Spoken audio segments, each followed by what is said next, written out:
Thumbnail में देख के आपको समझ में तो आ ही गया होगा कि आज हम क्या बिल्ड करने वाले हैं। तो हमारे पास ये है मटेरियल जो हमने सारा दिखा दिया है। तो चलो एक एक पार्ट्स को लगाते हैं और बताते हैं कि आपको क्या है। ये है जेब्रॉनिक्स कंपनी का H81GL M2, मतलब इसमें M.2 की भी SSD लग जाएगी।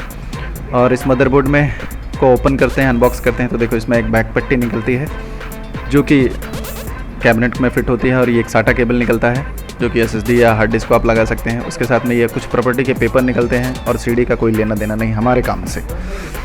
अब आता है फाइनली हमारा ये मदरबोर्ड जिस पे हम पूरी PC को बिल्ड करने वाले हैं, और इस पे वो सारी चीज़ें चलने वाली हैं जो आज के डेट में कंफर्टेबल है, आप इजीली यूज़ कर पाएंगे ऑफिस से लेकर यूट्यूब तक, और वीडियो एडिटिंग से लेकर।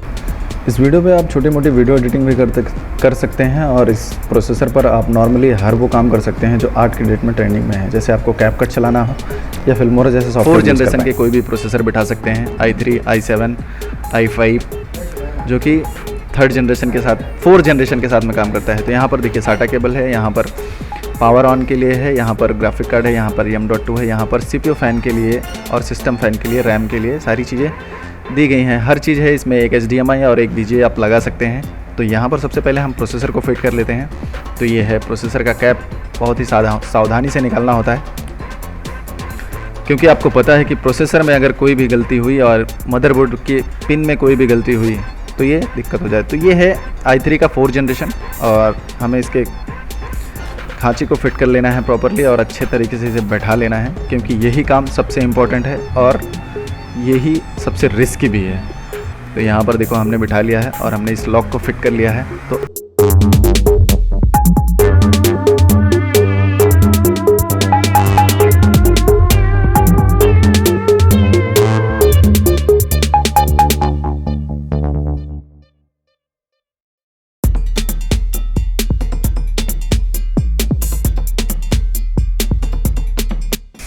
ये है एक CPU फैन जो कि हमारे पास रखा हुआ था, हमने इसे किसी PC पे यूज़ किया था, तो इसमें हीट सिंक जो है वो यूज हो गई। तो हम एक हीट सिंक अलग से लगाएंगे इसे, और हीट सिंक पे बहुत ज़्यादा ज़ोर देने की ज़रूरत नहीं होती है, क्योंकि इसमें जितना भी लगना होता है उतना ही लगाने का। ज़्यादा लगाओगे तो आप ठंडा रहेगा, ऐसा बिल्कुल भी नहीं है। अगर वो थोड़ा सा भी ओवर हो गया या ज़्यादा हो गया तो वो पिन पर जाकर बैठ जाएगा और आपके प्रोसेसर या मदरबोर्ड को नुकसान कर देगा।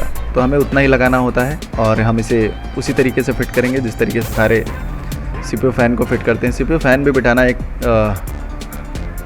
थोड़ा सा डिफ़िकल्ट काम है, लेकिन आप अगर इसे कर रहे हैं तो आसानी से बिठा सकते हैं, और अगर नहीं भी कर रहे हैं तो भी आप देखकर इसे समझदारी से बिठा सकते हैं, क्योंकि CPU फ़ैन को ही बिठाना सबसे इम्पॉर्टेंट कला है PC बिल्ड में। तो देखिए ये फटाफट बैठ गया। चलो हम इसे थोड़ा सा फॉरवर्ड कर,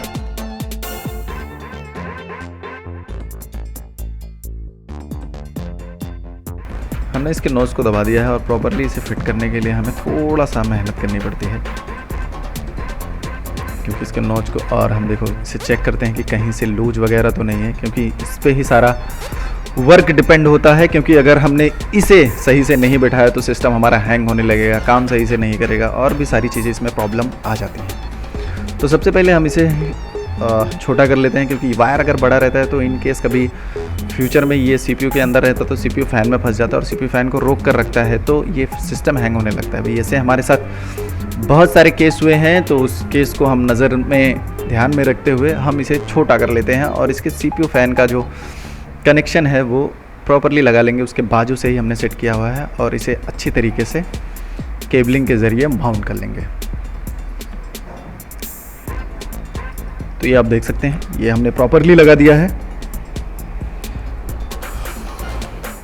तो हमारे पास ये देखिए हमने इसे पूरी तरीके से फिट कर लिया है। अब इसमें ज़्यादा सोचने की ज़रूरत नहीं है, बस आप लगाएंगे और ये फिट हो जाएगा।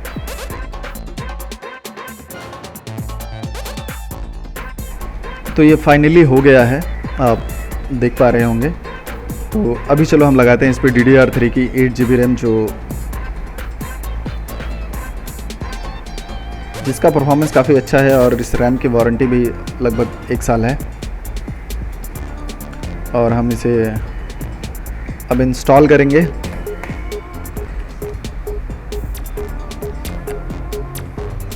आप देख रहे हैं बहुत ही आसानी से इसके खांचे में फ़िट करना होता है, और थोड़ा सा प्रेस करेंगे तो एक फिटिंग की आवाज़ आएगी, और उस आवाज़ से ही पता चल जाता है कि हमारी रैम प्रॉपरली बैठ गई है। तो ये हो गया है हमारा CPU, फ़ैन, मदरबोर्ड और रैम के साथ में पूरी फिटिंग। अब हम इसे लेंगे कैबिनेट के अंदर। बस कैबिनेट के अंदर लेने के बाद हम इसे बिल्ड करने के लिए जाएंगे, इसमें कनेक्टिविटी करेंगे, पावर लगाएंगे, और इसके जो कनेक्टर्स हैं SATA SSD के लिए और पावर के लिए वो सब फिट करेंगे। तो चलो आगे वीडियो में चलते हैं और देखते हैं क्या क्या करते हैं।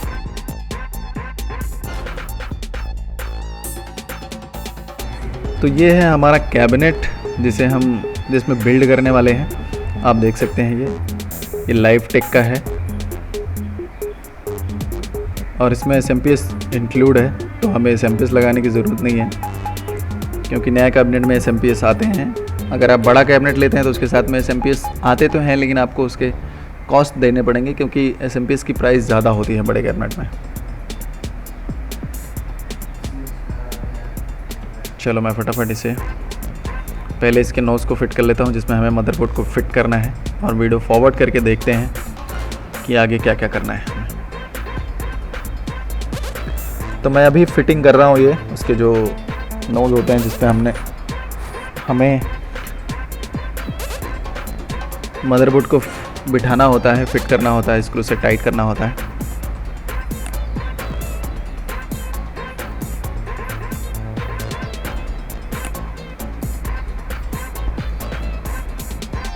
तो ये देख सकते हैं फाइनली मैंने उसे टाइट कर लिया है। अब मैं मदरबोर्ड को फिट करने वाला हूँ इसमें।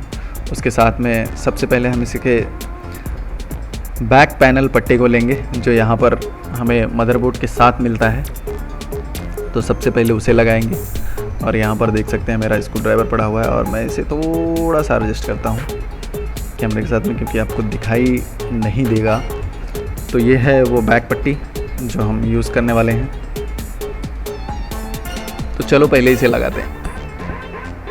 तो आप देख सकते हैं कि हमने इसे फिट कर लिया है आसानी से, बिल्कुल इसमें कोई दिक्कत नहीं आई है। और आगे अब मदरबोर्ड को फिट करना है। तो मैं सोचता हूँ कि कनेक्शन को ऊपर ही कर लिया जाए, ताकि कोई प्रॉब्लम ना आए, क्योंकि कैबिनेट में जगह थोड़ी कम है, मतलब मिनी कैबिनेट है छोटा वाला, तो लोगों को अभी वही पसंद है छोटा वाला। तो हमने देखो सारे कनेक्शन को ऊपर ही कर लिया है। अब हम इसे अंडर CPU के अंदर बिठाएंगे, कैबिनेट के अंदर। तो ये है।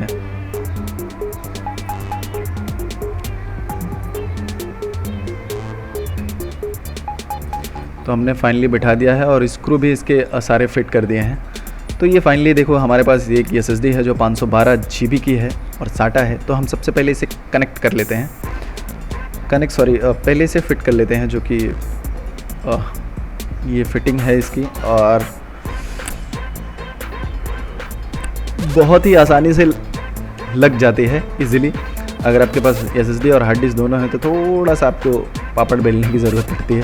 तो यहाँ पर देखिए मैंने कनेक्ट कर लिया है, और ये टोटली बिल्ड हो चुका है एकदम आसान तरीके से। आपको ये हो चुका है। तो अब हम इस पर विंडोज़ के लिए प्रोसेस में लेंगे और विंडोज़ इंस्टॉल करके देखेंगे। टोटली आप देख सकते हैं कि ये फाइनली नया बिल्ड हो चुका है PC, और इसमें कोई दिक्कत नहीं है जिस तरीके से ये दिख रहा है, और ये ऑन भी हो गया है। तो अब हमें देखिए ये हमें पूछ रहा है कि आपकी डिवाइस में विंडोज़ नहीं है, तो आप विंडोज़ को इंस्टॉल कीजिए। और विंडोज़ इंस्टॉल करने का सबसे आसान तरीका वही है कि हमने बहुत सारे वीडियोज़ में विंडोज़ इंस्टॉल करने के वीडियोज़ बताए हैं। तो चलो एक बार फिर से आपको दिखा देते हैं। हालांकि मैं ये पूरा शॉट नहीं करने वाला हूँ, बस आपको थोड़ा सा एक झलक दिखाने वाला हूँ।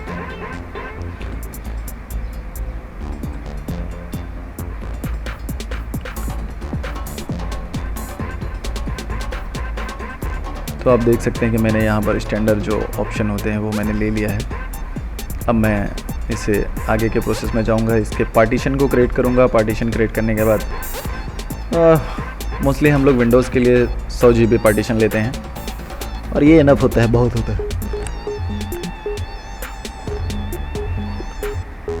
बट मैंने यहाँ पर 150 GB लिया है, क्योंकि 512 की है तो बहुत हो गया। और एक डी ड्राइव को बना लेंगे और क्रिएट कर लेंगे, फॉर्मेट कर लेंगे इसे हार्ड डिस्क को, और इसके आगे ही हम प्रोसेस में चले जाएंगे।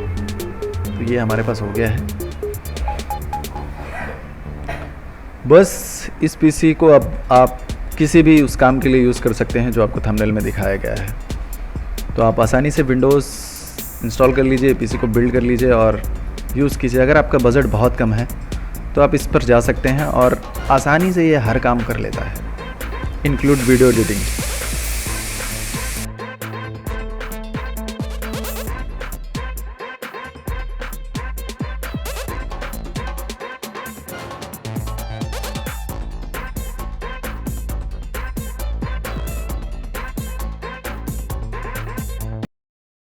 यहाँ पर हम सिर्फ पीसी बिल्ड नहीं करते, आपकी छोटी से लेकर बड़ी समस्या का समाधान करते हैं, चाहे वो हार्डवेयर से रिलेटेड हो या सॉफ्टवेयर से रिलेटेड हो या फिर नेटवर्क से रिलेटेड हो।